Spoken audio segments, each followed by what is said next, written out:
رشتہ داروں کے لیے دستور کے مطابق وصیت کر جائے۔ اللہ سے ڈرنے والوں پر یہ ایک حق ہے۔ پھر جو شخص وصیت کو سننے کے بعد اس کو بدل ڈالے تو اس کے بدلنے کا گناہ انہی لوگوں پر ہے جو اس کو بدلیں، اور بے شک اللہ سنتا جانتا ہے۔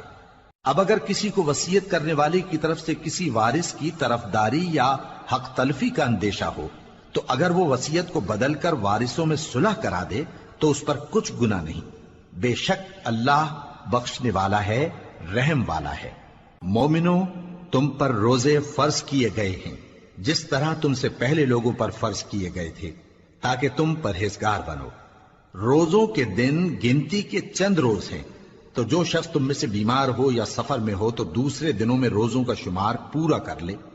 اور جو لوگ روزہ رکھنے کی طاقت رکھیں لیکن رکھیں نہیں، وہ روزے کے بدلے محتاج کو کھانا کھلا دیں۔ اور جو کوئی اپنی مرضی سے زیادہ نیکی کرے تو اس کے حق میں زیادہ اچھا ہے، اور اگر سمجھو تو روزہ رکھنا ہی تمہارے حق میں بہتر ہے۔ روزوں کا مہینہ رمضان کا مہینہ ہے جس میں قرآن اول نازل ہوا، جو لوگوں کا رہنما ہے اور جس میں ہدایت کی کھلی نشانیاں ہیں اور جو حق و باطل کو الگ الگ کرنے والا ہے۔ تو جو کوئی تم میں سے اس مہینے میں موجود ہو چاہیے کہ پورے مہینے کے روزے رکھے، اور جو بیمار ہو یا سفر میں ہو تو دوسرے دنوں میں روزے رکھ کر ان کا شمار پورا کر لے۔ اللہ تمہارے حق میں آسانی چاہتا ہے اور سختی نہیں چاہتا، اور یہ آسانی کا حکم اس لیے دیا گیا ہے کہ تم روزوں کا شمار پورا کر لو، اور اس احسان کے بدلے کہ اللہ نے تم کو ہدایت بخشی ہے تم اس کو بزرگی سے یاد کرو اور اس کا شکر کرو۔ اور اے پیغمبر، جب تم سے میرے بندے میرے بارے میں دریافت کریں تو انہیں معلوم ہو کہ میں تو تمہارے پاس ہی ہوں۔ جب کوئی پکارنے والا مجھے پکارتا ہے تو میں اس کی دعا قبول کرتا ہوں، تو ان کو چاہیے کہ میرے حکموں کو مانیں اور مجھ پر ایمان رکھیں تاکہ نیک رستہ پائیں۔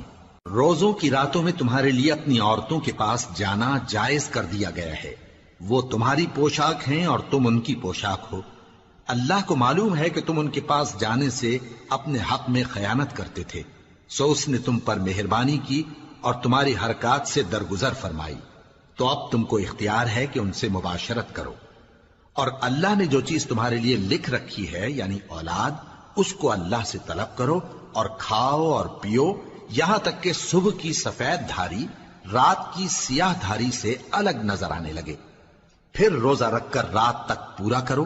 اور جب تم مسجدوں میں اعتکاف بیٹھتے ہو تو ان سے مباشرت نہ کرو، یہ اللہ کی حدیں ہیں، ان کے پاس نہ جانا۔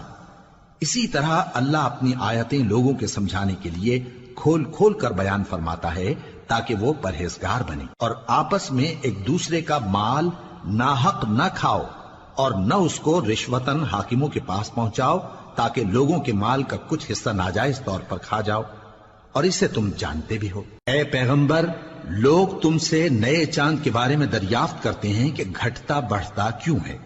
کہہ دو کہ وہ لوگوں کے کاموں کی میعادیں اور حج کے وقت معلوم ہونے کا ذریعہ ہے، اور نیکی اس بات میں نہیں کہ احرام کی حالت میں گھروں میں ان کے پچھواڑے کی طرف سے آؤ، بلکہ نیکوکار وہ ہے جو پرہیزگار ہو، اور گھروں میں ان کے دروازوں سے آیا کرو اور اللہ سے ڈرتے رہو تاکہ کامیاب ہو جاؤ۔ اور جو لوگ تم سے لڑتے ہیں تم بھی اللہ کی راہ میں ان سے لڑو، مگر زیادتی نہ کرنا کہ اللہ زیادتی کرنے والوں کو دوست نہیں رکھتا۔ اور ان کو جہاں پاؤ قتل کر دو، اور جہاں سے انہوں نے